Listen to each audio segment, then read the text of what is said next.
আজি মই আপোনালোকলৈ লৈ আনিছোঁ তিল দিয়া লোকেল মুৰ্গীৰ মাংস। তাৰ বাবে মই এটা সৰু লোকেল মুৰ্গী এনেকৈ কাটি লৈছোঁ। অলপমান আলু 4টা আলু কাটি লৈছোঁ। তিলখিনি প্ৰথমে ভাজি লৈ ইয়াত ধুনীয়াকৈ মই গুড়ি কৰিলোঁ। একদম গুড়ি কৰা নাই, ৰাফলি গুড়ি কৰিছোঁ। আদা নহৰু এনেকৈ খুন্দি লোৱা, কেইটামান কেঁচা জলকীয়া আৰু 3টা ডাঙৰ পিঁয়াজ মই কাটি লৈছোঁ। এয়া দেখিছে, তাৰ উপৰি লাগিব অকণমান জালুকৰ গুড়ি আৰু হালধি, নিমখ, তেল।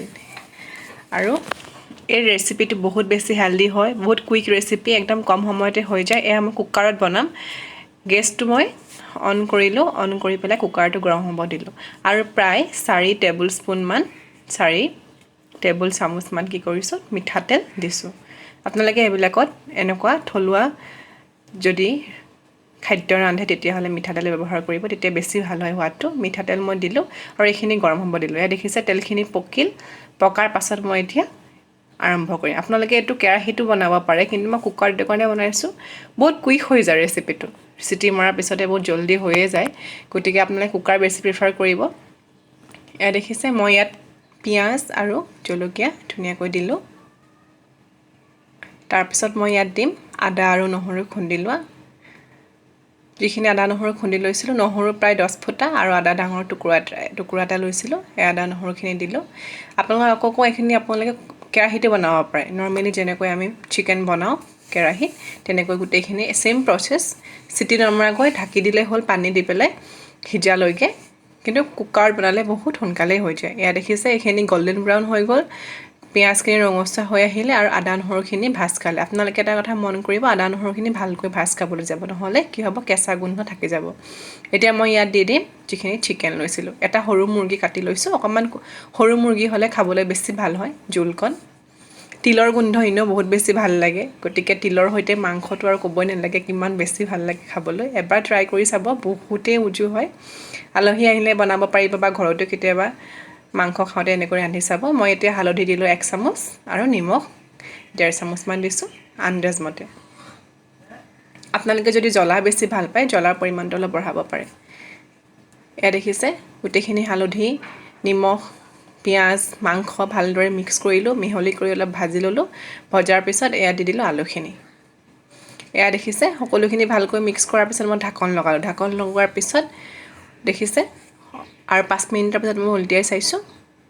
ধুনীয়াকৈ কালাৰ আহিলে, বহুত বেছি সময় ৰৈ নাথাকিলেও হ'ব। এতিয়া মই তিল যিখিনি লৈছিলোঁ সেই তিলখিনি দি দিম। আপোনালোকে তিল প্ৰায় আধা কাপমান তিল ল'ব পাৰে। আধা কাপ তিল ধুনীয়াকৈ এখন কেৰাহীত, গৰম কেৰাহীত ভালকৈ গৰমে গৰমে ভাজি ল'ব। যেতিয়া তিলে গোন্ধ এৰিব, তেতিয়া সেইখিনি মিক্সিত হওক বা আপোনালোকে খুন্দি ল'ব ধুনীয়াকৈ।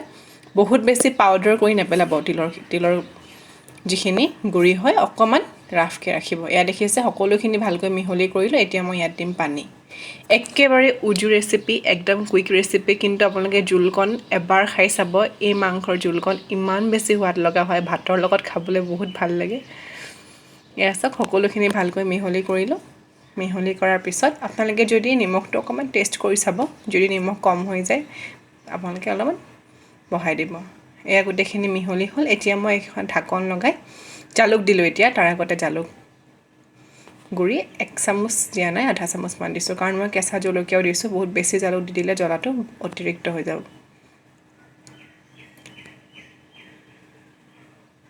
এয়া দেখিছে আপোনালোকে শ্ল' কুক কৰিব পাৰে কেৰাহীত। ধুনীয়াকৈ শ্ল' কুক কৰিলে খাবলৈ আৰু বেছি ভাল হয়, বাট ইমানো প্ৰয়োজন নাই, এনেকৈ বহুত বেছি ভাল লাগে। মই চিটি মৰাৰ পিছত এতিয়া খুলিলোঁ। এয়া চাওক টোটেল মই 2টা চিটি দিছোঁ। আপোনালোকে 2টা চিটি মাৰিব। লোকেল চিকেনৰ কাৰণে 2টা চিটি এনাফ, কাৰণ অলৰেডি আমি বস্তুখিনি ভাজোঁতে কুক হৈয়ে যায় মাংসটো অলপমান। এতিয়া অকণমান তিল বাচি গৈছিলে, সেইকণ তিল দি দিলোঁ ফ্ৰেছ গোন্ধটোৰ কাৰণে। আমি এতিয়া এইখিনি গৰম ভাতৰ লগত পৰিৱেশন কৰিম। এয়া দেখিছে মই ভাত লৈছোঁ আৰু ছাইডতে অলপমান লৈ লৈছিলোঁ, মই ভাজি লৈছিলোঁ মাংস বনোৱাৰ আগত, ক'লা কচু আৰু খৰিচা দিয়া আৰু ভোট জলকীয়া দিয়া। এইখিনিৰ লগত এতিয়া মই পৰিৱেশন সজাই দিম ধুনীয়াকৈ আমাৰ কি লোকেল তিল দিয়া চিকেন।